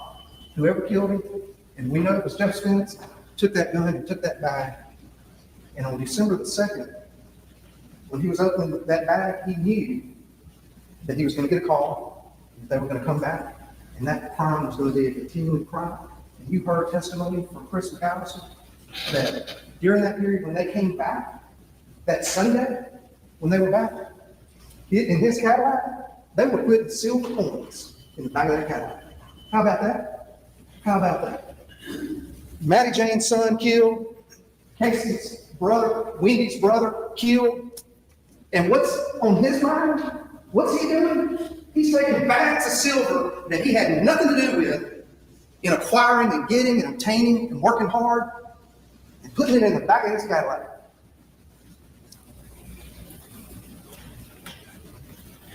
Number 9, Caitlin happening to find Kirby at the moment Maddie Jane was coming over because no one could contact her.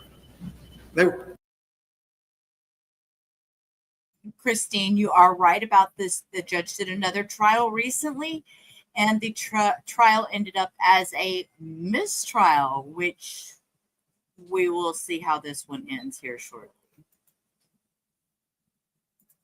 They were worried about him, trying to get him. And Caitlin was on the phone, if you remember the testimony about going up to the deer stand and coming back, on the phone with Maddie Jane. She knew something was wrong. I'm coming over. And Caitlin, instead of saying, come over, says, I found it. That was a significant part of the investigation to Chris McAllister. The delayed emotion on the 911 tape was significant to Chris McAllister. Yeah, it records. Y'all keep that in mind when you call 911. It's recording as soon as you dial it. And then the dispatcher answers and she begins to wail. I'm not foolish and I'm not confused about that. The other thing that is in the Saltville branch lockbox are these wheels. These wheels were in that lockbox. They're in evidence. You can look at it. Whether they're working together, who lit the fuse. You can see in Jeff's wheel, these were done in December of 2022.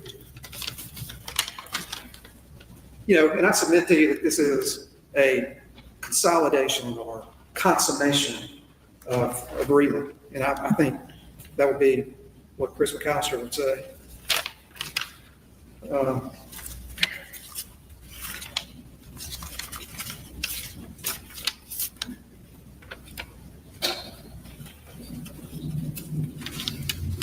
And these are the words in Caitlin's will. This life has been a beautiful one. Anoa, you are your mother's savage dog. That was significant to the investigation. And all these 10, 11 things suggest they're acting together. And makes you wonder, where Karen is. Alibi. That was what he told you from the beginning. Opening statements. Where's Karen?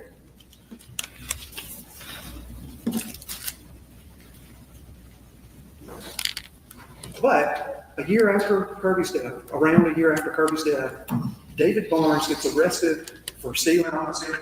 Well, that's an exaggeration. But he stole a lot, broke into a lot of businesses in multiple counties. Ends up arrested in Union County. And, I can tell you what they didn't find. They didn't find all this. If he had all this, he wouldn't have been breaking into all those businesses. But what he did say was about a conversation that Jeff was there, Caitlin was there, and it gave Chris McAllister enough for an arrest warrant. So the Mississippi boys had enough for an arrest warrant, and the Virginia boys had enough for a search warrant. And that is what led to the check, the receipts, no legitimate reason for him to have. And it led to a gun, 12-gauge shotgun in his house.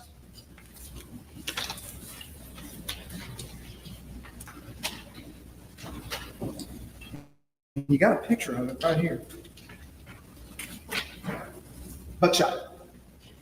I mean, at what point do the coincidences and the circumstances taken all together make it beyond any doubt? And wrapped up and dirt on it. Not only did they drag him through the mud on November 30th, not only did they drag him through the mud today, it was wrapped. Put under the bed. Yeah.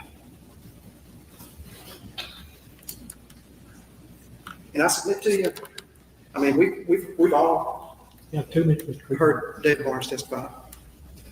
He's burned up on drugs. He's got criminal history that's embarrassing long. Would you find that compelling? Caitlin Spence was given an opportunity. She was given an opportunity to do the right thing. She did it. She took it. she had a conversation with her daddy.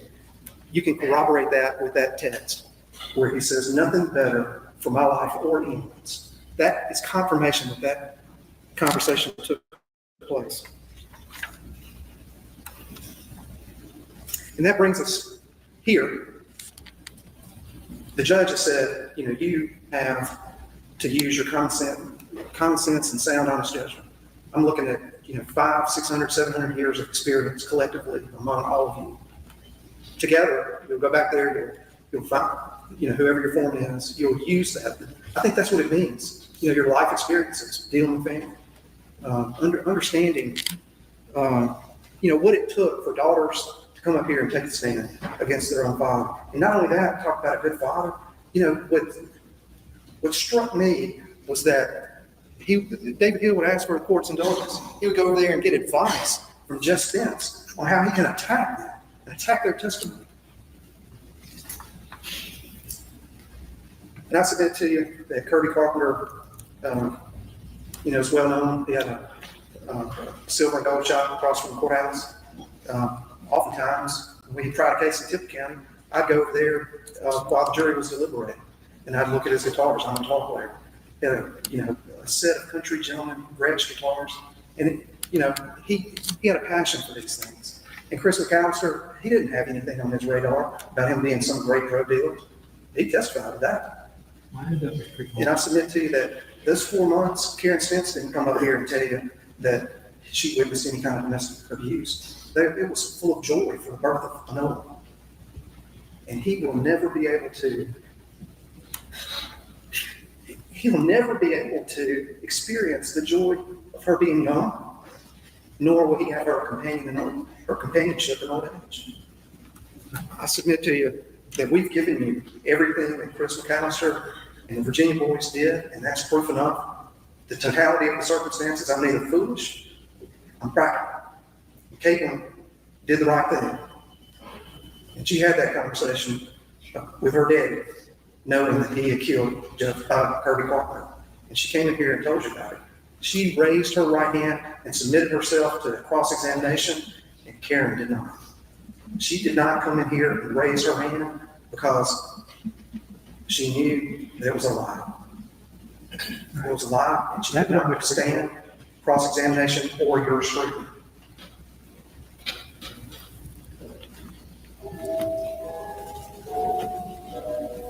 That's not who the bell tolls for. It tolls for the don't let him get away with murder. Thank you, Judge.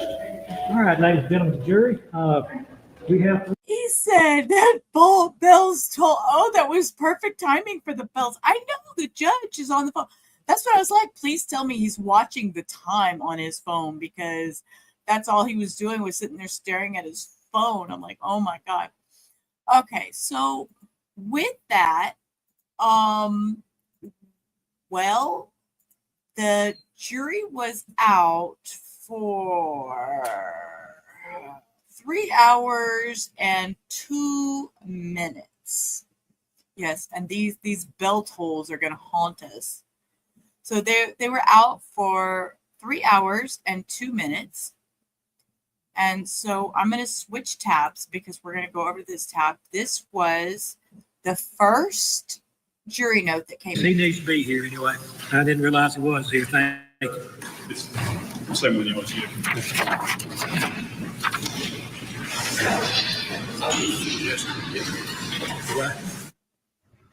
All right, so just under 3 hours, this jury comes back saying that they cannot reach a verdict. You heard the judge there. We don't know the number yet. And then I didn't hear a response from the attorneys as to what. So this was the in first. 2005, but he doing his best anyway. He was 20 years off and 2:55 p.m. I intend to bring the jury back in. I'm not going to let them off. I'm not letting them off this early. I will. Do y'all wish for me to to ask the jury what their numerical divide is? I'm going to tell you now, whatever it is, whether it be 6-6 or 11-1, I'm going to send them back for more. But if y'all want me to ask them what the numerical divide is, I will. But either way, we've got too much time and energy invested in this case to stop the deliberations this quickly anyway. Do y'all wish for me to? I intend to. Does anybody have any problem with me giving the sharpening instruction at this time? I see it again. I haven't had to deal with this. That's the instruction that's normally given when they claim to be. Okay, so the sharpen instruction that he's talking about is also what we call the Allen instruction generally. That's a. So they come back in and he gives them this instruction, and then we're gonna flip over and we're gonna watch the last of it. Coming out of Mississippi in the plotting parents murder trial of Jeffrey Spence. The clock has stopped, as you notice, at 4 hours and 24 minutes. And our understanding is that the jury has come back after coming back earlier, saying they were deadlocked at 6-6. They've come back again, saying that they are still deadlocked. I'm not surprised, Michael. So that first time they came back was right before 3 hours. Now they're at almost 4.5 hours. So an hour and a half later, they're still deadlocked. I think when we learned the split 6-6, and the judge made clear, I don't want to know who's voting for what, came back 6-6. I thought that could be a tough one to get a unanimous jury. Yeah, I agree. But I also agreed with his point that 3 hours wasn't enough. Agree. Right? 3 hours wasn't enough. They spent a lot of time on this trial, wanted them to go back. He gave them what they call in Mississippi a sharpen instruction, which is to go back and continue to try to work through this and get some sort of conclusion to this trial. But it looks like after another hour and a half, they were unable to do that. That's right. The Sharpton instruction, just another name for what some call an Allen charge. Sometimes it's the dynamite charge. And I have to tell you, I don't think I've ever seen a trial, Michael, where the jury is told that at least once. They got to go back and keep trying. Yeah, you know what's interesting? They didn't want to know how the split was. So had it been 11-1, they didn't want to know which way. But 6-6, it's right in the middle. Yeah. So it's like you got 6-4, 6 against. You know where they stand. And I think you and I agreed when he sent them back, it was going to be a difficult thing to turn 6 people one way or the other. Yeah, I completely agree with you. I also think that to your point, you and I have talked about, there is some reasonable doubt here. Like I do understand in that just assume Gave her some Central Station Eastern. Let's get back to him talking to the jury. Come on, Court TV. While we appreciate you, you have too many commercials. All right, folks, we want to take you back now to Mississippi for that breaking news in the plotting parents murder trial. So let's get back into court. All right, I've received another note from the jury indicating that y'all have still not been able to reach a unanimous decision. I caution you again, don't tell me which side, for lack of better words, winning. What's the score? Has the score changed any?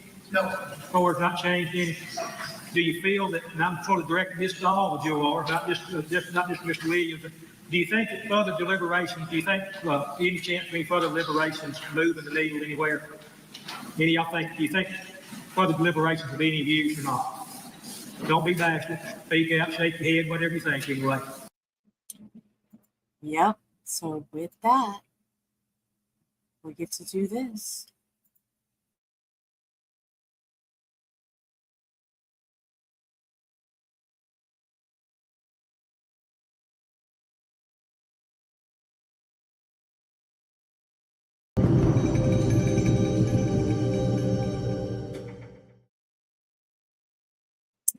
And I believe we're going to have to add one to that list.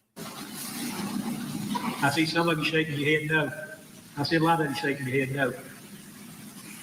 All right. Y'all just bear with me one just a second. Well, I'm going to let y'all go. I'm not going to send you back if the needle hadn't moved any, and you don't think there's any chance of it. If it was a 10-2 vote, 11-1, 9-3, even maybe stuff. 6-6 is as far as you can get anyway. And I want to say I appreciate y'all service. We all knew going in this was going to be a tough case. It's going to take some of your time, and it's going to be a difficult case. I appreciate your service. You all be free to go. If you need an excuse for work or anything, you'll stop down in Ms. Nowicki's office and see if they'll give you an excuse. If you want to talk to anyone about your jury service, you're free to do so. If you don't want to talk to anyone about your jury service, tell them you don't want to talk about it. I don't have any reason to think they would persist in asking questions, but if they do, you get in touch with me or one of these court officials, and we will put a stop to it, okay? I don't have any reason to expect anyway you have any repercussions for your jury service whatsoever. But thank you. If you need any work excuse or anything, stop off at Ms. Nowicki's office, and y'all go. Thank you for your service, and y'all have a good evening, okay?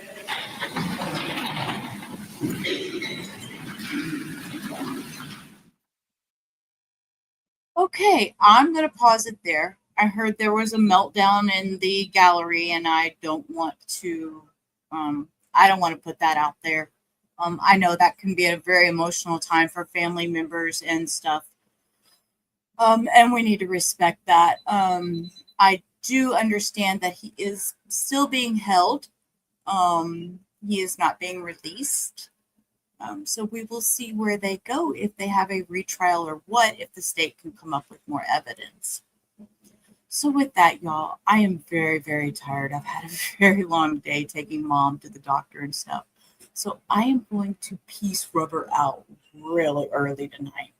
So I want you all to have a great rest of your night. Thank you for being here with me. As always, you are loved, you're important, you're special. Don't ever forget that. Till tomorrow, we're going to go over the Jose Escalera sentencing tomorrow. That's my plans for tomorrow. So with that, I will see y'all tomorrow. Peace. Rubber out. Y'all have a great rest of your night.